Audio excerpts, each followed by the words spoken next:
Suns. We shuffle and stun. Every draw feel raw. Every top deck run. From the core to the rim. Every system we spun. Yeah, we play, we laugh under Twin Suns.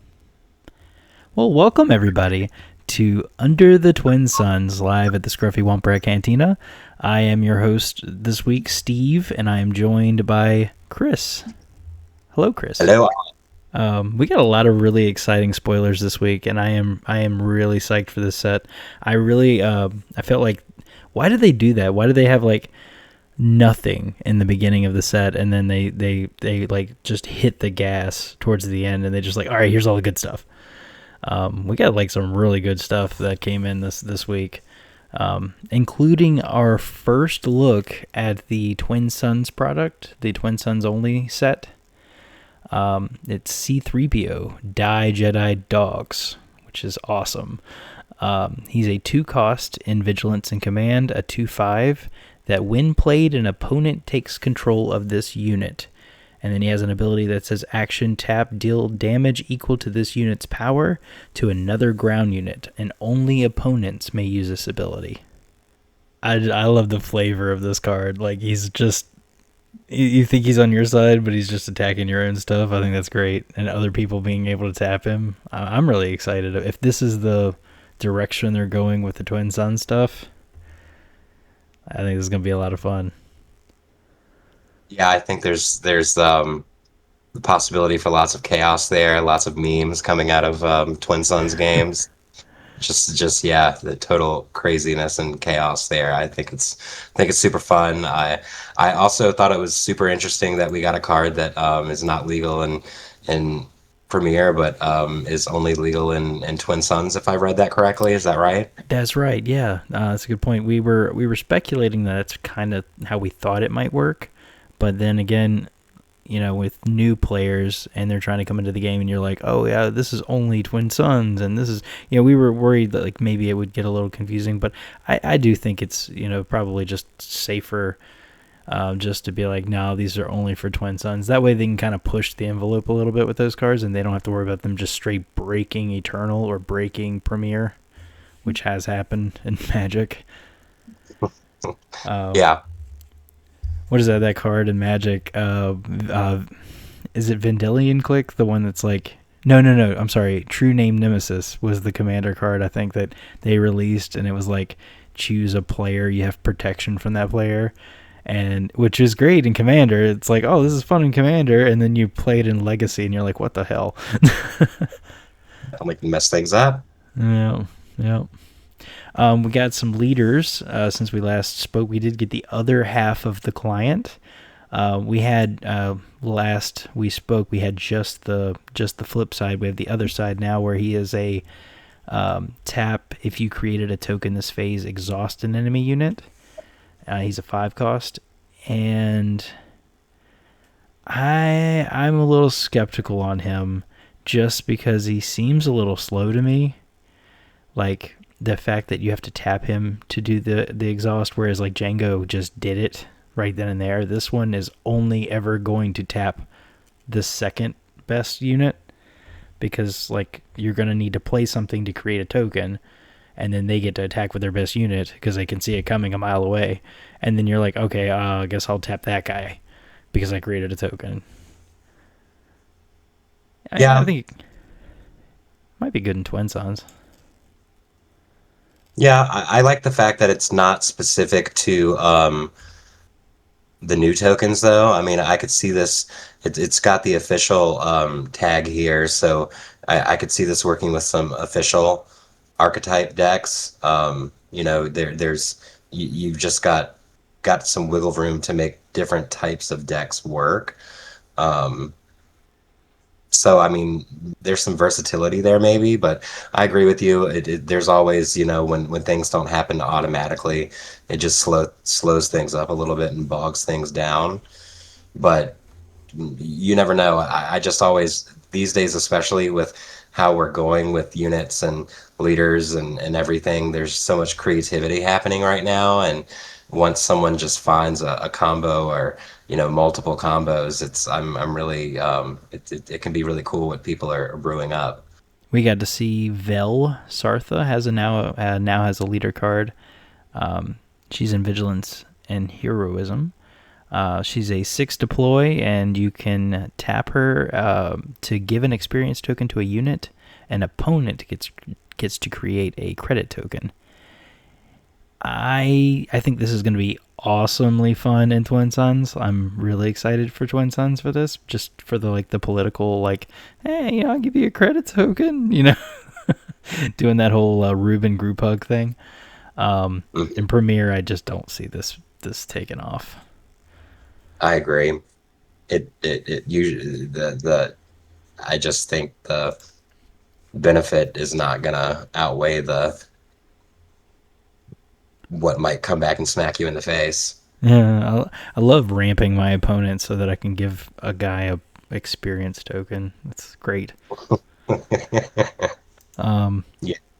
We got Saw Gerrera, which is our first dual aspect leader.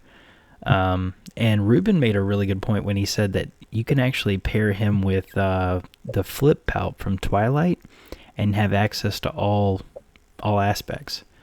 Because you'll have, and if you play with a vigilance base, you can have access to all the aspects because you'll have, heroism and villainy, and you'll have cunning.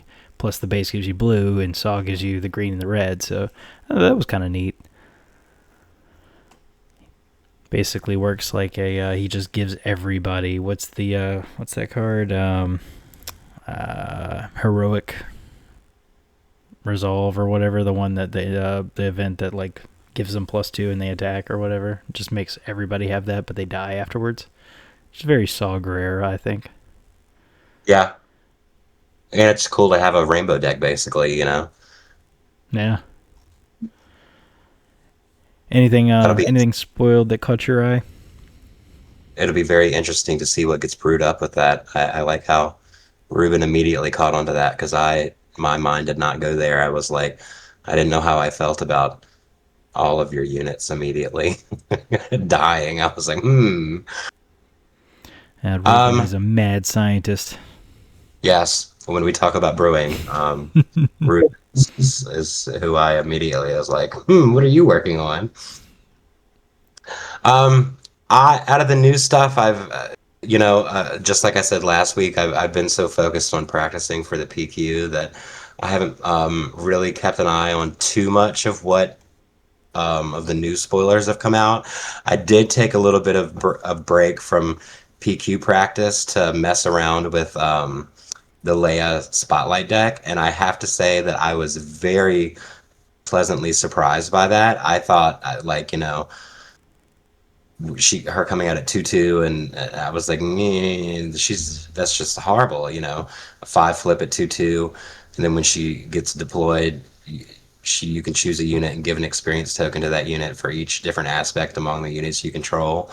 But if you have her armor, and if you've got a lot of her in that deck, a lot of her units are low cost, so you can have a nice smorgasbord per se of low cost units on the board. I mean, most of the time I was flipping her. I was able to put her armor down on her, so she's flipping as a 7/7. She's got Overwhelm, and some of her other units, just with the way the deck is built. I mean, some of those were coming out as monsters too because they give each other, 1/1 XP tokens, etc., or more than one. So I mean, that deck hits hard and hits fast. Usually when depending on the deck you're playing against, of course. Normally her flipping and coming out as a 7/7 on turn 5, normally that ended the game or the very next turn did. And so I was just like, okay, I totally underestimated her and all of the cards in the set. So it just made me so much more excited for this set than I already was. And just because I'm like, okay, if I totally underestimated this leader unit and a bunch of the cards that were in this Spotlight deck, I just think we're going to see some really exciting things come out of the set. Shoot, they came out with Sabine today. Did you see that? Yes. Sabine Wren unit. Speaking of which, I think I've said this before when another episode that we were streaming, but I said that I was very excited and that the old OG Hera unit was going to be really cool in the Eternal format. I have officially built that as well, and that smacks so hard, and it's so crazy insane with all of the new units from this set. So yeah, totally stoked for all of the Spectre cards we've gotten in this. The new Zeb, that's, some folks might say it's kind of like a, I don't know, a cheap knockoff of Wrecker, but the fact that he can come out and smack for 3, but most of the time 5, especially in the Eternal Hera, he's going to smack for 5 damage on a ground unit, and then he has Sentinel. It's yeah. Oh, these Spectres are so much, in my opinion, so much better than the other Spectres that we had. Like, this Sabine is pretty exciting. She's one more cost, and her aspects are a little bit more narrow, but a 3/3 for 3 ambush, but has some upgrade removal tacked on, is, I think that's pretty good. And that was needed in Spectre. There wasn't really any upgrade removal native to it. And then Django came out today too. I'm pretty excited about him. Mainly, this sounds bad, but just mainly for the art. The art is so cool. I really want that in hyperspace. He's a 6 cost and cunning vigilance villainy, 6/5 shielded and on attack. If this unit is upgraded, you get to exhaust an enemy unit. Which, I mean, he comes on with a shield, so he has an upgrade attached to him. I think he's gonna be pretty cool. I don't know how good he is, but he does look fun, and the art is cool. For the most part, I love all the art in this set. Yeah, I haven't really seen anything that I've been like, oh my god, that's ugly as heck. As other sets have shown us. Sometimes the art can be a little dodgy, but this set so far, I'll agree. Yeah, I haven't really seen anything that I've been like, oh, that's awful. So speaking of the PQ, I gotta ask, what you playing? I am playing my Anakin. That's what I've been practicing with for the longest amount of time, and it's what I'm the most comfortable with. And I've done little adjustments here and there. I'm over a 50%, 58% win rate at the moment from, not Nice. that Carabast is the, end all be all at the moment, but just, yeah, it's what I'm the most comfortable with and know the most to be able to play. So that's what Anakin Data Vault. yes, that extra health always helps. Yeah, I think green is I mean, I know some people play the blue version, but I think green is just so much more resilient. With Home One and with Keller and Beck and all these like just sticky units that are just a pain in the butt to get rid of. Hmm. Agreed. Agreed. I think I'm gonna go in with Plot Palp.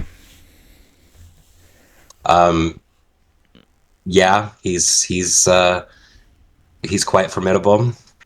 I will say when I have issues, he's one of the leaders I have issues against. So I think you and Tyler will both be, if I get matched up against either of you, if I have to go down hard against an opponent, I will happily lose against my twin sons compatriots. Yes. But it's booked up with well, when we're not in it, there will be 50 other players, so there's going to be plenty of competition.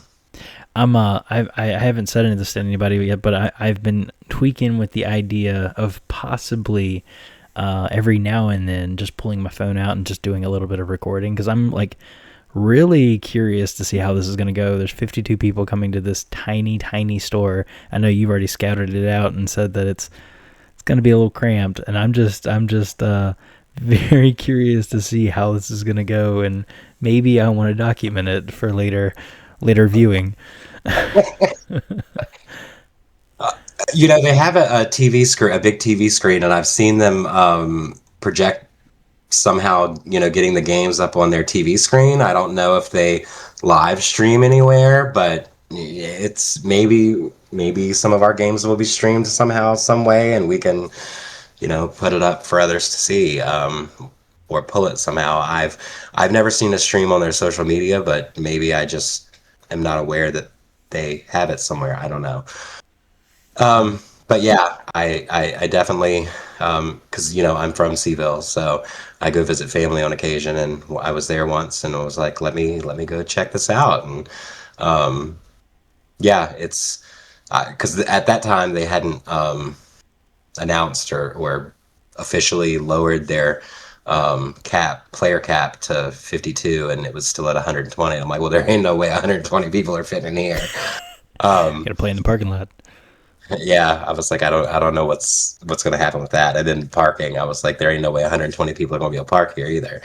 But 52, we'll see how that goes.